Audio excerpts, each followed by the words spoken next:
दिक्कत कांग्रेस और उनके नेताओं में यही है कि जब जरूरत आत्ममंथन करने की है तो उस वक्त ये लोग बहाने ढूंढते हैं चुनाव हारने के। लंबे समय तक बहाना चला था ईवीएम ईवीएम ईवीएम। अब वो बहाना कहीं ना कहीं ठंडा हो गया, तो अब ये फिक्सिंग वाला एक नया बहाना इन्होंने निकाल लिया। और जो लोग चुनाव आयोग पे उंगली उठाते हैं, सवाल करते हैं और जिनका समर्थन यहाँ के क्षेत्रीय दल करते हैं, क्या वो व्यवस्था सही थी जब एक कलम से चुनाव आयोग की नियुक्ति हो जाती थी? कांग्रेस के जमाने में कैसे चुने जाते थे? एक हस्ताक्षर से चुने जाते थे ना।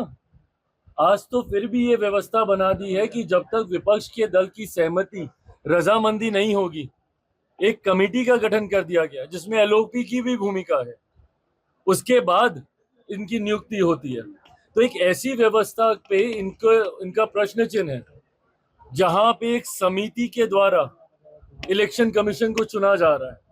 पर जब कांग्रेस के जमाने में एक हस्ताक्षर से चुन लिया जाता था, वो व्यवस्था सही थी।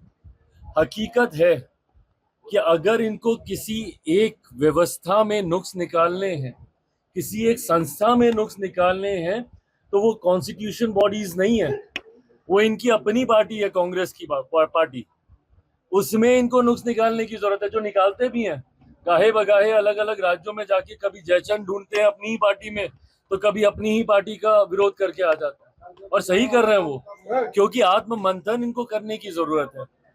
और आत्ममंथन नहीं करने की वजह से हर बार हार का ठीकरा, कभी चुनाव आयोग पे थोपना, कभी किसी फिक्सिंग पे थोपना, कभी ये बोलना कि भैया ईवीएम खराब है, ये अपने में दर्शाता है कि इन्होंने बिहार में भी हार मान ली है।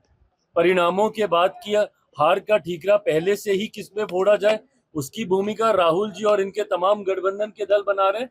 और बिहार के बाद आसाम, बंगाल, तमाम राज्य ये लोग हारने जा रहे हैं।